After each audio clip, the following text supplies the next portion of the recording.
Bonjour et bienvenue dans ce journal tout en images en ce vendredi 1er novembre. Au sommaire, les fleuristes et pépiniéristes pâtissent des changements d'habitude de consommation. À la Toussaint, le public achète de moins en moins de fleurs pour embellir les tombes de leurs défunts. Un atelier participatif pour reconnaître les plantes invasives organisé dans le jardin de l'abbaye de Tuffet. Et puis la parole et les sourires de nos anciens, un bien précieux mis en lumière dans cette exposition organisée par une association de Jouer-l'Abbé.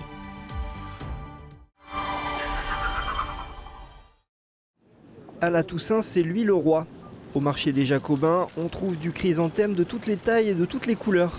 Tradition respectée. Bien sûr, on va les déposer, on va surtout nettoyer les tombes et puis ensuite déposer les fleurs. Voilà. Mais le roi des cimetières n'est plus forcément le roi des fleuristes.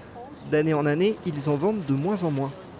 On a quand même un ressenti qui est un peu plus différent des années précédentes. Il y a peut-être une petite baisse quand même sur le chrysanthème même. Ouais, je sais pas, une valeur un peu, une référence un peu ancienne, je sais pas, on va avoir du 5 à 10% de baisse. Mais voilà, les chiffres qui remontent nous au niveau national sur l'interprofession, c'est des chiffres un peu plus élevés, autour de 15-20% quand même. La tradition du chrysanthème serait donc en train de se faner. Ça chute tout le temps. Tous les ans, et puis on est moins. Il y a l'année 90, on était 14 horticulteurs en vente sur le marché, mais non, on est 2, 3. Voilà la différence. Parce qu'il y en a partout dans les grandes surfaces aussi, tout le monde en vend. C'est ça. C'est des prix d'appel pour eux. Que nous, on fait ce qu'on peut avec notre culture. Pour écouler toute leur production, les vendeurs vont devoir jouer les prolongations. Le chrysanthème va continuer de se vendre sur les marchés ce week-end et même en début de semaine prochaine.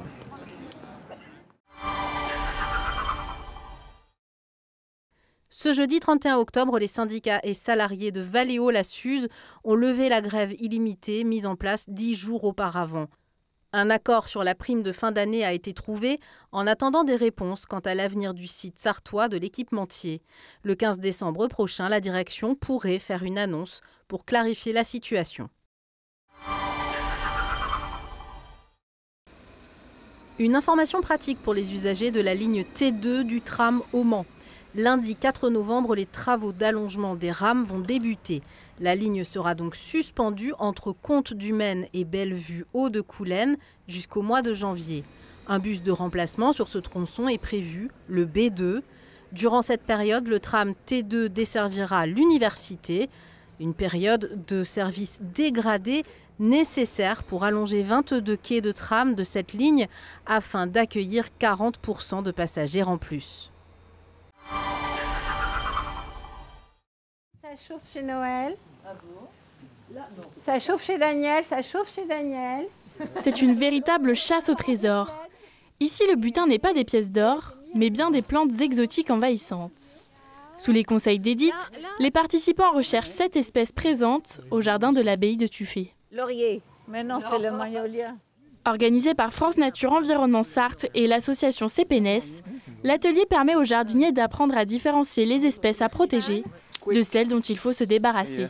J'ai eu l'impression que le regard sur certaines espèces changeait et qu'on allait pouvoir maintenant peut-être se dire bah tiens, celle-là, on dit qu'elle est espèce exotique envahissante, mais après tout, si elle me plaît, pourquoi ne pas quand même la garder dans mon jardin à certaines conditions et en étant extrêmement vigilant, et puis savoir aussi quelles sont celles que je dois absolument enlever. Vergerette, renouée ou encore acacia, ces plantes invasives apportées par l'homme se multiplient. Suite à ce chantier participatif, Sarine connaît des astuces pour gérer les espèces exotiques envahissantes de son jardin. Par exemple, certaines plantes comme la renouée, de ne pas l'enlever la racine, mais de le plier. Ça le décourage plus que de le déraciner. De couper les fleurs des verges d'or pour éviter que les grains se propagent dans le jardin, parce que ça se fait facilement. En fin de journée, c'est un butin de 2 brouettes de plantes invasives que les participants ont déniché. Un trésor vert qui soulage la faune et la flore du jardin de l'abbaye. Pierre a 93 ans. Il est né ici, à Joué-la-Baie. Ce nonagénaire, connecté et féru de nouvelles technologies, est l'un des 19 témoins photographiés et interviewés par l'Association pour la sauvegarde du patrimoine de la commune. J'ai trouvé ça absolument génial de la part de ces personnes qui ont eu cette idée de nous interviewer, nous les anciens.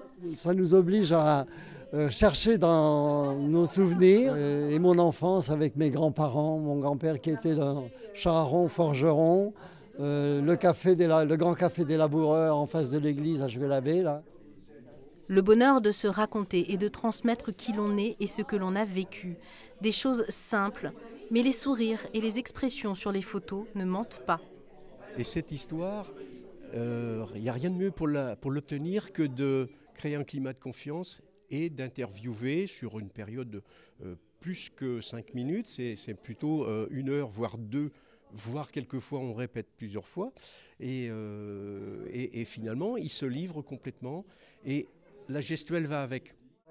Et c'est bien pour transmettre aux générations d'après ce patrimoine humain que l'association s'est lancée dans cette aventure. Plus de 6 mois de rencontres ont été nécessaires pour arriver à ce résultat. Des histoires de vie relatées souvent avec pudeur. La pudeur parce qu'ils ont eu une vie difficile et c'est difficile de raconter des choses qui les ont touchés très très fort durant leur jeunesse, même leur adolescence. Mais petit à petit, le contact se fait. Voilà, on ne démarre pas par l'enfance en fait. Ils commencent à se présenter, à dire un petit peu s'ils ont de la famille dans le coin. On essaie un petit peu d'établir des liens, souvent autour d'un café ou même d'un petit porto. On établit des liens et puis petit à petit, la jeunesse arrive tranquillement. Une exposition à découvrir gratuitement, salle des 1000 clubs à Joué-la-Baie jusqu'au dimanche 3 novembre, puis en mairie de la Guierche les 13, 14, 16 et 17 novembre, et enfin à Souillé du 2 au 20 décembre.